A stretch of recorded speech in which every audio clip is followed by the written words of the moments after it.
Hey, it's me, AP, aka Mr. Movie Cheer, and welcome back to another edition of Quick Topics, a show where I run through 6 different movie-related topics and give you my verdict on them. And I think it's always just a fun. I love doing these Quick Topics episodes because I get to just run through a bunch of different topics and just really give my honest opinion. Because if I'm being honest, I don't really think too much about them. I like to kind of come in fresh, give you my verdict, and then like to hear your opinions as well on these topics.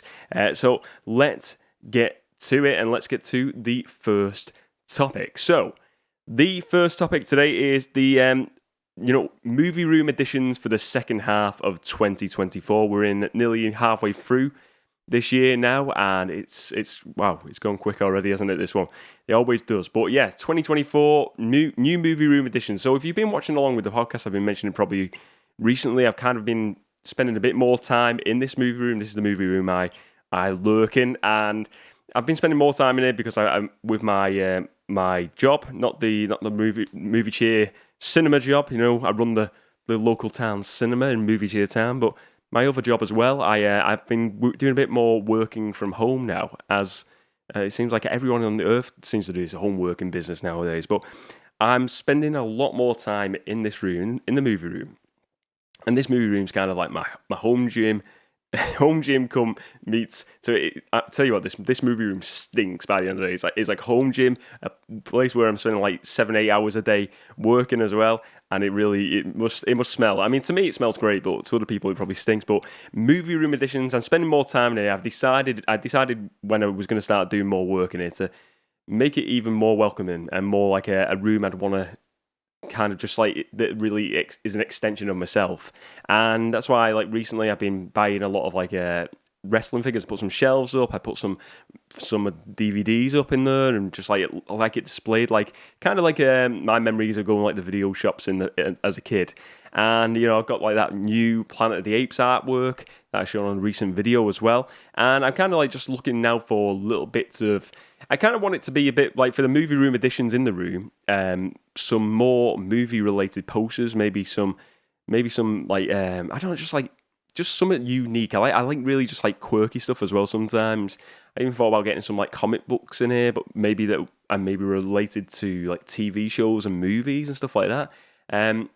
I noticed, I've seen it recently. I watched this video on YouTube, and it was like, I can't remember what the channel was. It's like a really popular channel. It has like hundreds of thousands of views. I can't remember, like Toy Galaxy or something like that. Maybe I'm getting it wrong. I'm getting confused. But they do videos on like past TV shows and do like kids TV shows and movies. And they did like a video on the Power Rangers movie, and then they mentioned this like limited release comic of the Power Rangers Zeo TV show, and I was like, I looked at the comment, and you can get it on eBay pretty cheap, you know, for the first issue. And it was like, I thought that, like, just stuff like that and little quirky things like that I really kind of like.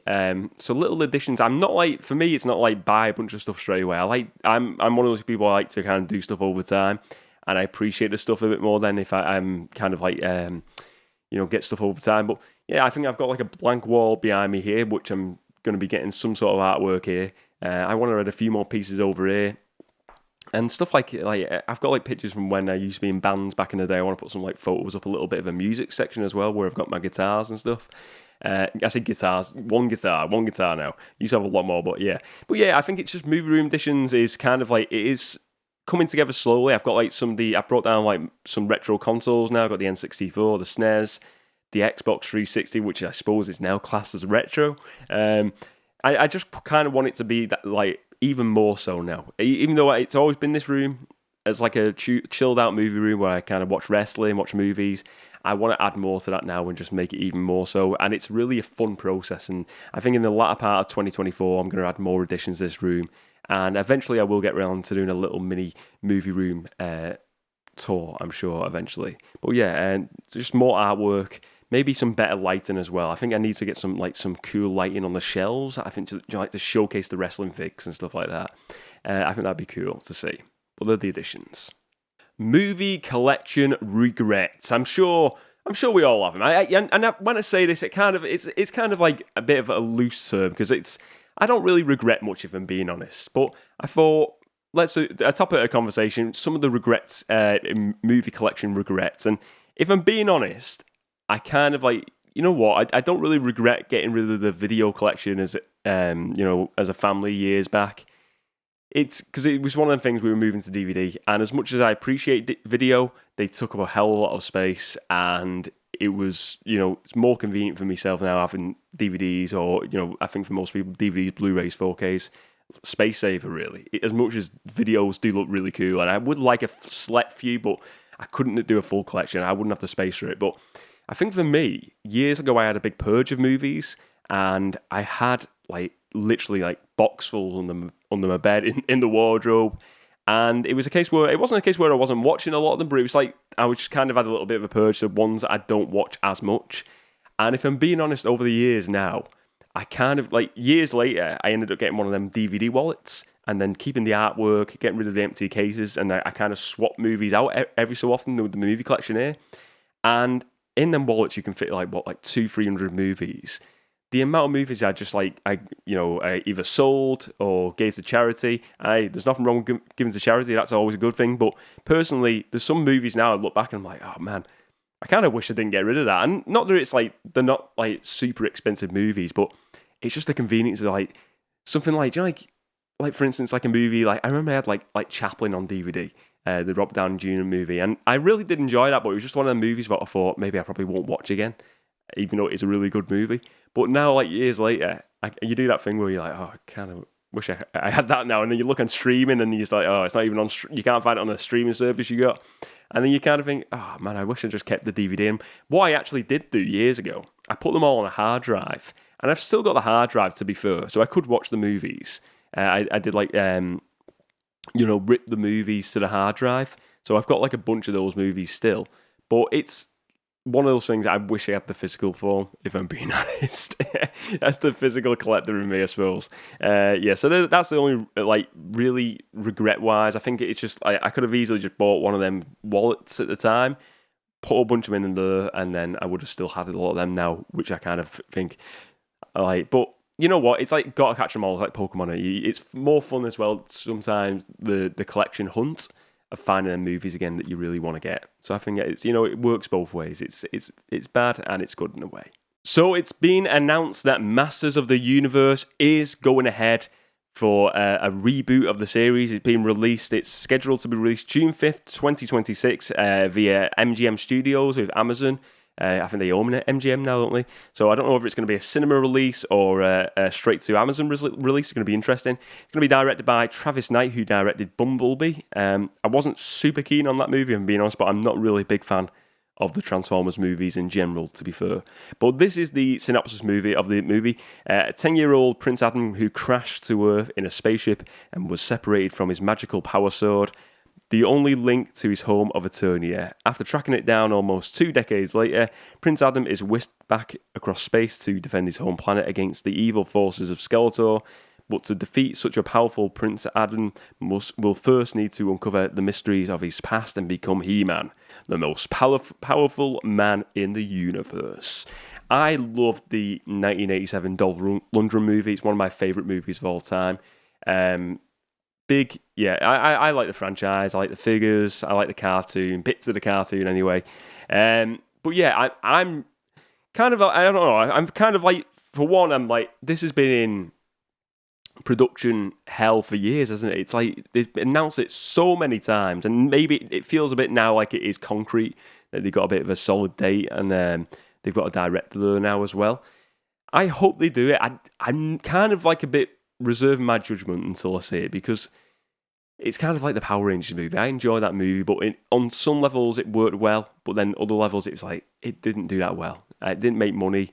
It's some movies really hit. You look at like I know it's not a video game movie, but you look at the likes of Sonic and using properties that are very popular, Mario.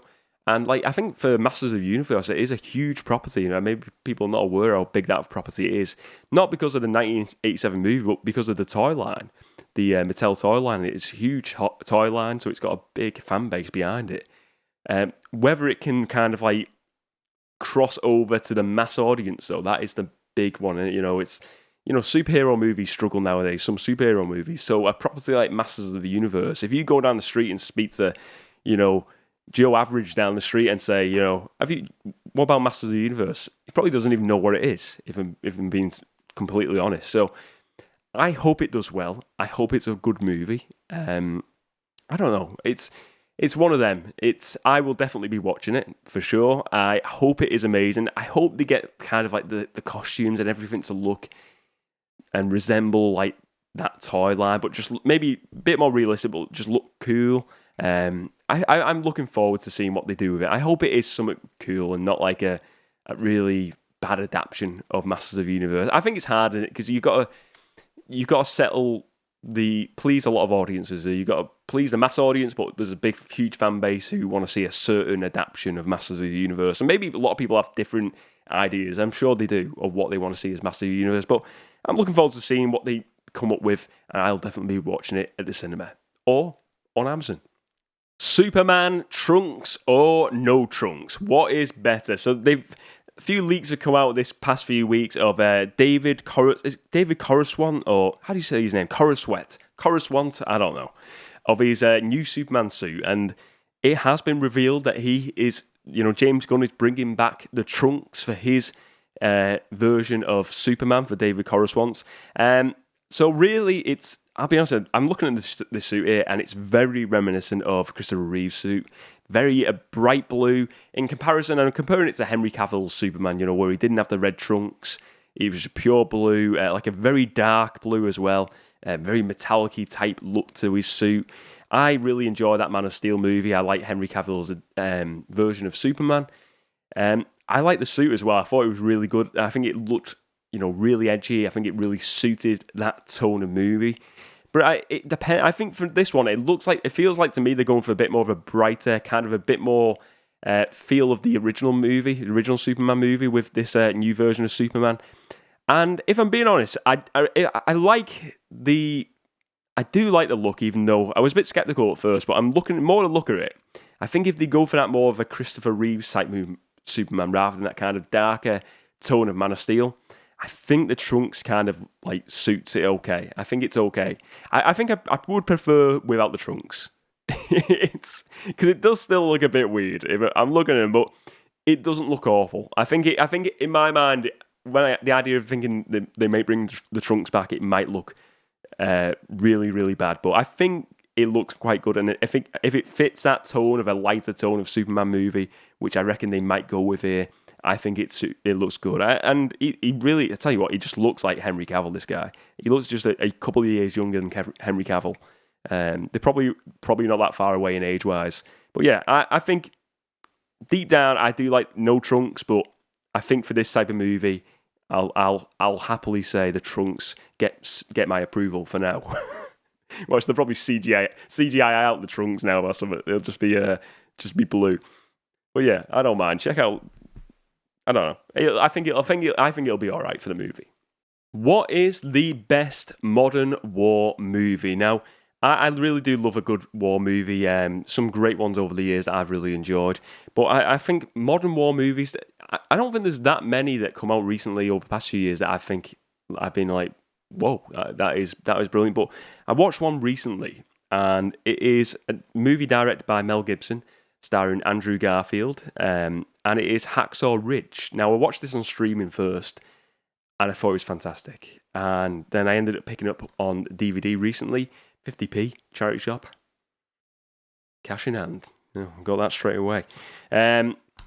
Cracking movie. So it's a true story. I don't want to spoil it too much, but I'll give you kind of the synopsis of the movie. Hacksaw Ridge is Andrew Garfield plays his character, World War II, true story, and it's based in Japan. He plays this character called Desmond Doss, who signs up to join the forces, join the war effort, and basically he refuses, because he's like a religious man. He refuses to put up arms. He won't use a gun during his training. And the army are really against him. They think he's a joke. They think it's, really is against everything the army is. He gets treated really unfairly. It's crazy the way they treat this guy. But he was determined he wanted just to save lives during the war. And he wanted to become a medic. So he becomes a medic, signs up as a medic. refuses to take up arms throughout the story, and you see some really, really good twists and turns to the story, and then it ends up going into war and ends up basically saving a bunch of people's lives. And it's what I will say. This movie is. I tell you, Andrew Garfield. I don't know if he won any awards for this one. It says here. BAFTA winner for editing, I can understand that. Academy Award winner for film editing and sound mixing. I mean, he should have won awards for his acting in this because it was phenomenal. It's the story is when it gets into the war zone, and you see the war scenes are quite horrific. If I'm being honest, I heard about this in advance, and I'm watching it and I'm like, wow, this is like you feel like you're in the war. Like you're watching it and you're like, this is what war must have felt like back then. It's like really like gripping and really just pulls you in, and it's such great filmmaking, if I'm being honest, and great acting. And it is a really one of them stories that by the end you just kind of like, wow, that is phenomenal. And I kind of want to watch it again now. I'm going to watch it again soon because I've really enjoyed this movie. But you honestly, it's one of them that you're wiping away the tears come the end, because it is like really like emotional, but like kind of very, very much uplifting as well, because you kind of this guy was a true hero. Like I said, Mel Gibson directs. You got Hugo Weaving in there, Teresa Palmer, Lucy. I don't know her. I think she's the love interest. Vince Vaughn, Sam Worthington. But yeah, phenomenal movie. If you get a chance, check out Hacksaw Ridge, because it is one of the best films I've seen in recent years. Honestly, really up there as one of my favourite movies out there in the past 5-10 years I've watched. Which wrestling personas or characters would make great horror movie villains? Horror movie characters. I think there's lots. So you know what? I'm like a big wrestling fan. Big 90s. Even up to this day, I love wrestling. I watch it weekly. Huge wrestling mark. And I thought this is really good, because I always think wrestling is such a big crossover with movies, and people who don't watch wrestling maybe don't get that sort of idea. But if you watch wrestling, it's like cinema sometimes. It really is. The storylines, the characters, it's like a live movie going on sometimes. I find I think that's why I like it so much. But which ones would make great horror movie characters over the years? So I think you probably say the obvious ones like The Undertaker.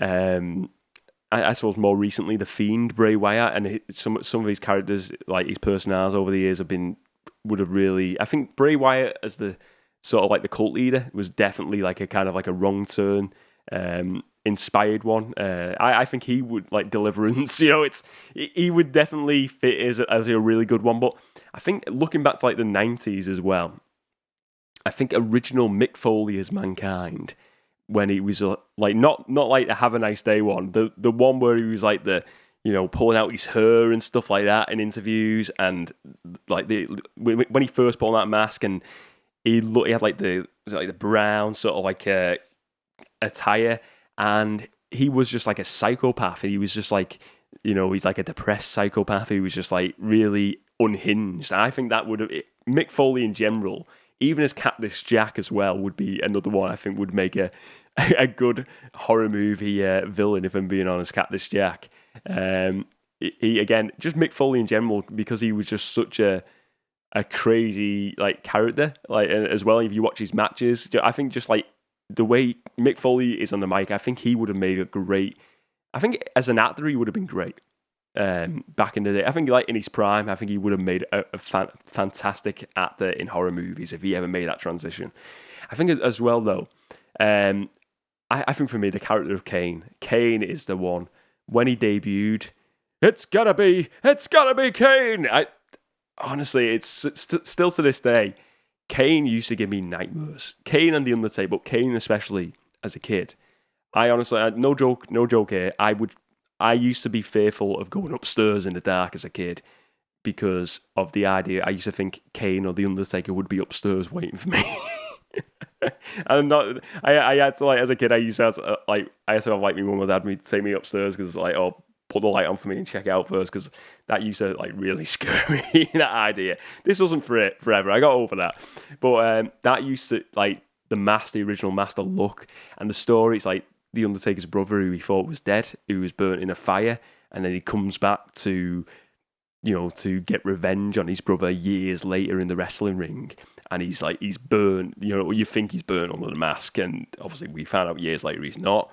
But he has like the red mask on, the big red machine. He's everything his brother is, but there's just slight variations. He wears a mask, different poses, but he does the same moves. But I love that because it's very much like Friday the 13th, Jason, Michael Myers. It's very much that villain Kane if you watch him, and I think that story in general, if they kind of done that story as a movie, the Kane and Undertaker story, I think I would love to see it even as a realistic story where it kind of like involves wrestling as well, the wrestling side of it, but they tell the real story of it. I'd love to see a movie version of that. I think that would be phenomenal to see at the cinema.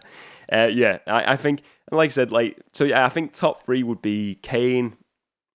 I suppose you got to like throw the, but I think Bray Wyatt, Mankind, and Kane. I think Mankind, Mick Foley, is probably top though. I think he would have been great as a horror movie villain.